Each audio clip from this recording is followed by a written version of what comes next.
ನೋಡಿ, ಬಾಗಲಕೋಟೆಯಲ್ಲಿ ಉಪಚುನಾವಣೆ ನಡೆಯಲಿದೆ. ಈ ಒಂದು ಚುನಾವಣೆಗೋಸ್ಕರ ಏನೆಲ್ಲ ತಯಾರಿಗಳು ಬೇಕು, ಏನೆಲ್ಲ ಸಿದ್ಧತೆಗಳು ಬೇಕು ಎಲ್ಲವೂ ಕೂಡ ಮಾಡಲಾಗ್ತಾ ಇದೆ. ಹಾಗಾಗಿ ಬಾಗಲಕೋಟೆ ಬೈ ಎಲೆಕ್ಷನ್ ಬ್ಯಾಟಲ್ ಜೋರಾಗ್ತಾ ಇದೆ. ಇಲ್ಲಿ ಫ್ಯಾಮಿಲಿ ಫೈಟ್, ಇಲ್ಲಿ ಫ್ಯಾಮಿಲಿಯಲ್ಲೇ ಟಿಕೆಟ್ಗೋಸ್ಕರ ಇರುವಂತ ಫೈಟ್ ಇದು.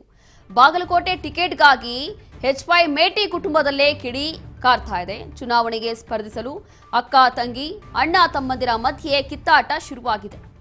ವಿಧಾನಸೌಧದ ಅಂಗಳ ತಲುಪಿರುವಂತಹ ಎಚ್.ವೈ. ಮೇಟಿ ಕುಟುಂಬದ ಕಾಳಗ ಇದು. ವಿಧಾನಸೌಧದಲ್ಲಿ ಸಿಎಂ ಸಿದ್ದರಾಮಯ್ಯ ಅವರನ್ನ ಭೇಟಿಯಾಗಿದ್ದಾರೆ ಮೇಟಿ ಫ್ಯಾಮಿಲಿ. ನನಗೆ ಟಿಕೆಟ್ ಬೇಕು ಅಂತ ಹೇಳಿ ಹಠ ಹಿಡಿದಿರುವಂತಹ ಎಚ್.ವೈ.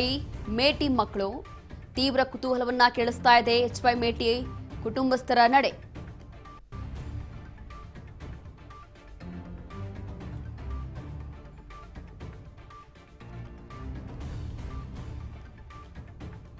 ಬಾಗಲಕೋಟೆಯಲ್ಲಿ ಬೈ ಎಲೆಕ್ಷನ್ ಬ್ಯಾಟಲ್ ಈಗಾಗಲೇ ಆರಂಭ ಆಗೋಗಿದೆ. ಹಾಗಾಗಿ ಫ್ಯಾಮಿಲಿ ಫೈಟ್ ಕೂಡ ಜೋರಾಗಿದೆ. ಇಲ್ಲಿ ಟಿಕೆಟ್ಗಾಗಿ ಎಚ್.ವೈ. ಮೇಟಿ ಕುಟುಂಬದಲ್ಲೇ ಗೊಂದಲ ಹಾಗೂ ಕಿತ್ತಾಟ ಶುರುವಾಗಿದೆ ಅಂತೇಳಿ ಗೊತ್ತಾಗ್ತಾ ಇದೆ. ಸದ್ಯಕ್ಕೆ ಈ ಒಂದು ವಿಚಾರ ವಿಧಾನಸೌಧದ ಅಂಗಳ ಕೂಡ ತಲುಪಿರುವಂಥದ್ದು. ನೋಡಿ, ಈ ದೃಶ್ಯಗಳಲ್ಲಿ ಗಮನಿಸಬಹುದು. ಎಚ್.ವೈ. ಮೇಟಿ ಅವರ ಕುಟುಂಬ ಈಗ ಸಿಎಂ ಸಿದ್ದರಾಮಯ್ಯ ಅವರನ್ನ ಹೋಗಿ ಭೇಟಿ ಮಾಡಿದ್ದಾರೆ ವಿಧಾನಸೌಧದಲ್ಲಿ ಸಿಎಂ ಸಿದ್ದರಾಮಯ್ಯ ಅವರನ್ನು ಭೇಟಿಯಾಗಿರುವಂತಹ ಮೇಟಿ ಫ್ಯಾಮಿಲಿ ಇದು. ನನಗೆ ಟಿಕೆಟ್ ಬೇಕು ಅಂತ ಹೇಳಿ ಹಠ ಹಿಡಿದಿದ್ದಾರಂತೆ ಎಚ್.ವೈ. ಮೇಟಿ ಮಕ್ಕಳು. ಅಣ್ಣ ತಂಗಿ ಎಲ್ಲರೂ ಕೂಡ ಈಗ ಹಠ ಹಿಡಿದಿದ್ದಾರೆ, ನಮಗೆ ಟಿಕೆಟ್ ಬೇಕು ಅಂತ ಹೇಳಿ. ಎಚ್.ವೈ. ಮೇಟಿ ಕುಟುಂಬಸ್ಥರ ನಡೆ ತೀವ್ರ ಕುತೂಹಲವನ್ನ ಕೇಳಿಸ್ತಾ ಇದೆ. ಹಾಗಾಗಿ ಇಲ್ಲಿ ಈ ಬಾರಿ ಯಾರಿಗೆ ಟಿಕೆಟ್ ಘೋಷಣೆ ಆಗಬಹುದು, ಯಾರಿಗೆ ಟಿಕೆಟ್ ಘೋಷಣೆ ಆದರೆ ಉತ್ತಮವಾದಂತಹ ಒಂದು ರಿಸಲ್ಟ್ ಬರಬಹುದು, ಅಧಿಕಾರದ ಚುಕ್ಕಾಣಿಯನ್ನ ಹಿಡಿಬಹುದು ಅಂತ ಹೇಳಿ ಈಗಾಗಲೇ ರಾಜ್ಯದ ನಾಯಕರು ಬಹಳಷ್ಟು ಗಂಭೀರವಾಗಿ ಬಾಗಲಕೋಟೆ ಬೈ ಎಲೆಕ್ಷನ್ ಅನ್ನು ತಗೊಂಡಿರುವಂಥದ್ದು. ಹಾಗಾಗಿ ಈ ಕುರಿತು ಬಹಳಷ್ಟು ಚರ್ಚೆಗಳಾಗ್ತಾ ಇದೆ ಸದ್ಯಕ್ಕೆ ರಾಜ್ಯ ರಾಜಕೀಯದಲ್ಲಿ. ಈಗಾಗಲೇ ತಯಾರಿಗಳು ಕೂಡ ನಡೀತಾ ಇದೆ ಬೈ ಎಲೆಕ್ಷನ್ಗೋಸ್ಕರ, ಬಾಗಲಕೋಟೆ ಬೈ ಎಲೆಕ್ಷನ್ಗೋಸ್ಕರ. ಹಾಗಾಗಿ ಈ ಭಾಗದಲ್ಲೂ ಕೂಡ ಮೇಟಿ ಕುಟುಂಬದಲ್ಲಿ ಯಾರಿಗೆ ಟಿಕೆಟ್ ಸಿಗಬಹುದು ಅನ್ನುವಂಥದ್ದು ಯಕ್ಷ ಪ್ರಶ್ನೆ ಇದೆ. ಇದೀಗ ಇದೇ ಒಂದು ವಿಚಾರವನ್ನ ತಗೊಂಡು ಹೋಗಿ ಸಿಎಂ ಸಿದ್ದರಾಮಯ್ಯ ಅವರನ್ನ ಭೇಟಿಯಾಗಿದೆ ಮೇಟಿ ಫ್ಯಾಮಿಲಿ. ಈಗ ಬಾಗಲಕೋಟೆ ಟಿಕೆಟ್ಗಾಗಿ ನಡೀತಾ ಇರುವಂತಹ ಫೈಟ್ ಇದು. ವಿಧಾನಸೌಧದಲ್ಲಿ ಹೋಗಿ ಸಿಎಂ ಸಿದ್ದರಾಮಯ್ಯ ಅವರನ್ನ ಭೇಟಿಯಾಗಿದ್ದಾರೆ. ಇಲ್ಲಿ ಮೇಟಿ ಕುಟುಂಬದಲ್ಲಿ ಅವರ ಹಿರಿಯ ಪುತ್ರ ಅವರಿಗೆ ಇಲ್ಲಿ ಬಿಜೆಪಿ ನಾಯಕರು ಕೂಡ ಆಫರ್ ಕೊಟ್ಟಿದ್ರು, ಬಿಜೆಪಿಗೆ ಬರುವಂತೆ ಕರೆ ಕೊಟ್ಟಿದ್ರು. ಅದಾದ ನಂತರ ಸಿಎಂ ಸಿದ್ದರಾಮಯ್ಯ ಅವರು ಕೂಡ ಅವ್ರ ಮನೆಗೆ ಭೇಟಿ ಕೊಟ್ಟು ಬೇಡ, ನಮ್ಮ ಪಕ್ಷ ಏನು ಬಿಡಬೇಡಿ, ಎಲ್ಲವೂ ಕೂಡ ಸರಿ ಹೋಗುತ್ತೆ ಆದಷ್ಟು ಬೇಗ. ಅದಾದ ನಂತರ ಇಲ್ಲಿ ಕಾಂಗ್ರೆಸ್ ಪಕ್ಷದಲ್ಲಿ ಒಂದು ರೀತಿಯಾಗಿ ಜನರ ಸೇವೆ ಮಾಡೋದೇ ನಮ್ಮ ಕೆಲಸ. ಹಾಗಾಗಿ ಬಾಗಲಕೋಟೆಯಲ್ಲೂ ಕೂಡ ಈ ಬಾರಿ ನಾವೇ ಅಧಿಕಾರದ ಚುಕ್ಕಾಣಿಯನ್ನ ಹಿಡಿಬೇಕು. ಹಾಗಾಗಿ ದಯವಿಟ್ಟು ಪಕ್ಷವನ್ನ ಬಿಟ್ಟು ಹೋಗಬೇಡಿ, ಯಾವುದೇ ಒಂದು ಅಂದ್ರೆ ಬಿಜೆಪಿ ಪಕ್ಷನೇ ಕರೀಲಿ ಅಥವಾ ಯಾವುದೇ ಪಕ್ಷ ಕರೆದ್ರೂ ಕೂಡ ತಾವು ಹೋಗಬೇಡಿ ಅಂತ ಹೇಳಿ ಸಿಎಂ ಸಿದ್ದರಾಮಯ್ಯ ಅವರು ಹಾಗೂ ಸಿಎಂ ಡಿ.ಕೆ. ಶಿವಕುಮಾರ್ ಅವರು ಕೂಡ ಇತ್ತೀಚೆಗಷ್ಟೇ ಮೇಟಿಯವರ ಮನೆಗೆ ಭೇಟಿ ಕೂಡ ಕೊಟ್ಟಿದ್ರು. ಅದಾದ ನಂತರ ಯಾವಾಗ ಪಂಚರಾಜ್ಯಗಳ ಚುನಾವಣೆಯ ಸಂದರ್ಭದಲ್ಲಿ ಇಲ್ಲಿ ಉಪಚುನಾವಣೆ ವಿಚಾರದಲ್ಲೂ ಕೂಡ ಅಧಿಕೃತವಾಗಿ ಘೋಷಣೆ ಆಯಿತು. ಇಲ್ಲಿ ಉಪಚುನಾವಣೆ ನಡೀತಾ ಇದೆ ಅಂತ ಹೇಳಿ ಬಾಗಲಕೋಟೆಯಲ್ಲಿ ಬೈ ಎಲೆಕ್ಷನ್ ವಿಚಾರ ಘೋಷಣೆ ಆದ ನಂತರ ಇಲ್ಲೂ ಕೂಡ ಸಿದ್ಧತೆ ಜೋರಾಗಿ ನಡೀತಾ ಇದೆ.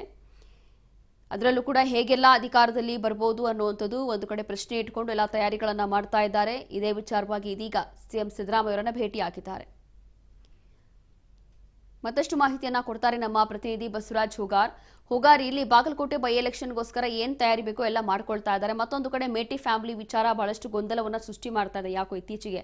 ಅಂತಂದ್ರೆ ಅವ್ರ ಫ್ಯಾಮಿಲಿಯಲ್ಲೇ ಏನಾದ್ರೂ ಗೊಂದಲ ಇದೆಯಾ ಅಥವಾ ಏನಾಗುತ್ತೆ, ಒಂದಕ್ಕೊಂದು ಏನ್ ಸಪೋರ್ಟ್ ಮಾಡ್ತಾರೆ ಅನ್ನುವಂಥದ್ದು ಇಲ್ಲಿ ಏನಿದೆ ಬಸವರಾಜ್, ಹೆಚ್ಚಿನ ಮಾಹಿತಿ? ರೋಶಿನಿ, ಈಗಾಗಲೇ ಬಾಗಲಕೋಟೆಯ ಒಂದು ವಿಧಾನಸಭೆ ಚುನಾವಣೆ ಏನು ಘೋಷಣೆ ಆಗಿದೆ, ಈಗಾಗಲೇ ಆ ಒಂದು ಕ್ಷೇತ್ರಕ್ಕೆ ಕಾಂಗ್ರೆಸ್ ಪಕ್ಷದಲ್ಲಿ ಅಭ್ಯರ್ಥಿಗಳ ಆಯ್ಕೆ ದೊಡ್ಡ ಮಟ್ಟಿಗೆ ಗೊಂದಲ ಸೃಷ್ಟಿಯಾಗಿರ್ತಕ್ಕಂಥದ್ದು. ಎಚ್.ವೈ. ಮೇಟಿ ಅವರ ಕುಟುಂಬದವರಲ್ಲೇ ಒಂದಿಷ್ಟು ಒಂದು ವೈಮನಸ್ಸು ಕೂಡ ಸೃಷ್ಟಿಯಾಗಿರ್ತಕ್ಕಂಥದ್ದು. ಅವರ ಪುತ್ರರಾಗಿರ್ತಕ್ಕಂತಹ ಉಮೇಶ್ ಮೇಟಿ ಅವರಾಗಿರ್ಬೋದು, ಮಲ್ಲಿಕಾರ್ಜುನ್ ಮೇಟಿ ಆಗಿರ್ಬೋದು, ಮತ್ತೆ ಅವರ ಪುತ್ರಿಯರಾಗಿರ್ತಕ್ಕಂತಹ ಏನು ಶ್ರೀದೇವಿ ಮಹಾದೇವಿ ಅವರಾಗಿರ್ಬೋದು, ಇವರಲ್ಲಿ ಕೂಡ ನಾವು ಕೂಡ ಸ್ಪರ್ಧೆ ಮಾಡ್ತೇವೆ ಅನ್ನುವಂತ ಒಂದಿಷ್ಟು ಗೊಂದಲ ಕೂಡ ಸೃಷ್ಟಿಯಾಗಿರ್ತಕ್ಕಂಥದ್ದು. ಬಾಯಕ್ಕ ಮೇಟಿ ಅವರು ಕೂಡ ಟಿಕೆಟ್ ಬೇಕು ಅನ್ನುವಂಥದ್ದು ಹೇಳ್ತಾ ಇದ್ದಾರೆ. ಮಹಾದೇವಿ ಅವರು ಕೂಡ ಟಿಕೆಟ್ ಬೇಕು ಅನ್ನುವಂಥದ್ದು ಹೇಳ್ತಾ ಇದ್ದಾರೆ. ಒಂದು ವೇಳೆ ಕಾಂಗ್ರೆಸ್ ಪಕ್ಷದಿಂದ ಟಿಕೆಟ್ ಕೊಡ್ಲಿಲ್ಲ ಅಂತಂದ್ರೆ ಸ್ವತಂತ್ರ ಅಭ್ಯರ್ಥಿಯಾಗಿ ನಾನು ಟಿಕೆಟ್ ಅನ್ನ ಒಂದು ನಾಮಿನೇಷನ್ ಮಾಡ್ತೀನಿ ಅನ್ನುವಂತ ನಿಟ್ಟಿನಲ್ಲಿ ಕೂಡ ಅವರು ಮುಂದಾಗಿರ್ತಕ್ಕಂಥದ್ದು. ಹಾಗಾಗಿ ಸಿಎಂ ಸಿದ್ದರಾಮಯ್ಯ ಅವರು ಅವರ ಕುಟುಂಬದವರನ್ನ ಇವತ್ತು ವಿಧಾನಸಭೆಯಲ್ಲಿ ಅವರ ಒಂದು ಕಚೇರಿಯಲ್ಲೂ ಕೂಡ ಕರೆಸಿ ಮಾತನಾಡಿರ್ತಕ್ಕಂಥದ್ದು. ಯಾರಿಗೆ ಕೊಟ್ಟರು ಸಹಿತ ಕುಟುಂಬದವರು ಒಗ್ಗಟ್ಟಾಗಿ ಒಂದು ಚುನಾವಣೆ ಎದುರಿಸಬೇಕು. ಇದು ಸರ್ಕಾರಕ್ಕೂ ಕೂಡ ಒಂದು ಟಾಸ್ಕ್ ಇದ್ದಂತೆ. ಹಾಗಾಗಿ ಈ ಒಂದು ಉಪಚುನಾವಣೆಯಲ್ಲಿ ಬಾಗಲಕೋಟೆ ವಿಧಾನಸಭಾ ಕ್ಷೇತ್ರದಲ್ಲಿ ಕೂಡ ಕಾಂಗ್ರೆಸ್ ಪಕ್ಷನೇ ಗೆಲ್ಬೇಕು. ಹಾಗಾಗಿ ನೀವೆಲ್ಲರೂ ಕೂಡ ನಿಮ್ಮ ಕುಟುಂಬದಲ್ಲಿ ಯಾರಿಗೆ ಕೊಟ್ಟರು ಸಹಿತ ಒಗ್ಗಟ್ಟಿನಿಂದ ಕೆಲಸ ಮಾಡಬೇಕು ಅನ್ನುವಂಥದ್ದನ್ನ ಅವರ ಕುಟುಂಬದವರಿಗೆ ಒಂದಿಷ್ಟು ತಿಳಿ ಹೇಳುವಂತ ಪ್ರಯತ್ನವನ್ನು ಕೂಡ ಸಿಎಂ ಸಿದ್ದರಾಮಯ್ಯ ಅವರು ಮಾಡಿರ್ತಕ್ಕಂಥದ್ದು. ಈಗ ಸಿಎಂ ಸಿದ್ದರಾಮಯ್ಯ ಒಂದ್ ಕಡೆ ಉಮೇಶ್ ಮೇಟಿ ಅವರಿಗೆ ಕೊಡುವಂತಹ ಒಂದಿಷ್ಟು ಆಸೆ ಕೂಡ ಸಿಎಂ ಸಿದ್ದರಾಮಯ್ಯ ಅವರಿಗೆ ಅವ್ರ ಪರವಾಗಿ ಒಂದಿಷ್ಟು ಒಲವು ಇದೆ ಅನ್ನುವಂತ ಮಾಹಿತಿ ನಮ್ಗೆ ಸದ್ಯಕ್ಕೆ ಸಿಗ್ತಾ ಇದೆ. ಯಾಕಂತಂದ್ರೆ ಈಗಾಗಲೇ ಅವ್ರ ಕುಟುಂಬದವ್ರ ಜೊತೆ ಸುದೀರ್ಘವಾಗಿ ಸಿಎಂ ಸಿದ್ದರಾಮಯ್ಯ ಅವರು ಚರ್ಚೆ ನಡೆಸಿದ್ದಾರೆ. ಈಗಾಗಲೇ ಆ ಸಭೆ ಕೂಡ ಅಂತ್ಯವಾಗಿದೆ. ಬಹುತೇಕವಾಗಿ ಉಮೇಶ್ ಮೇಟಿ ಅವರಿಗೆ ಕೊಡಬೇಕು ಅನ್ನುವಂಥದ್ದು. ಆದ್ರೆ ಯಾರಿಗೆ ಕೊಟ್ಟರು ಸಹಿತ ಈಗ ಏನು ಮಹಾದೇವಿ ಅವರು ಕೂಡ ನಗು ಕೂಡ ಬೇಕು ಅನ್ನುವಂತ ಏನು ಹಠವನ್ನ ಇಟ್ಟಿದ್ದಾರೆ.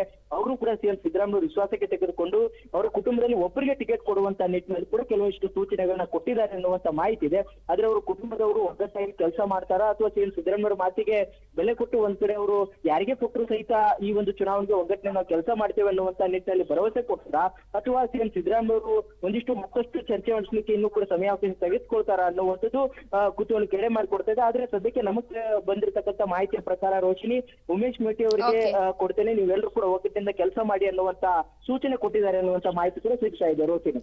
ಥ್ಯಾಂಕ್ ಯು ಬಸವರಾಜ್ ನಿಮ್ಮೆಲ್ಲ ಮಾಹಿತಿಗಾಗಿ. ನೋಡಿ, ಬಾಗಲಕೋಟೆ ಬೈ ಎಲೆಕ್ಷನ್ ನಲ್ಲಿ ಯಾರಿಗೆ ಟಿಕೆಟ್ ಸಿಗುತ್ತೆ ಅನ್ನುವಂಥದ್ದು ಬಹಳ ಕುತೂಹಲವನ್ನ ಕೇಳಿಸ್ತಾ ಇದೆ. ಫೈನಲಿ ಕಾದ್ ನೋಡ್ಬೇಕಾಗತ್ತೆ ಈ ಭಾಗದಲ್ಲಿ ಯಾರಿಗೆ ಟಿಕೆಟ್ ಸಿಗುತ್ತೆ ಅಂತ ಹೇಳಿ.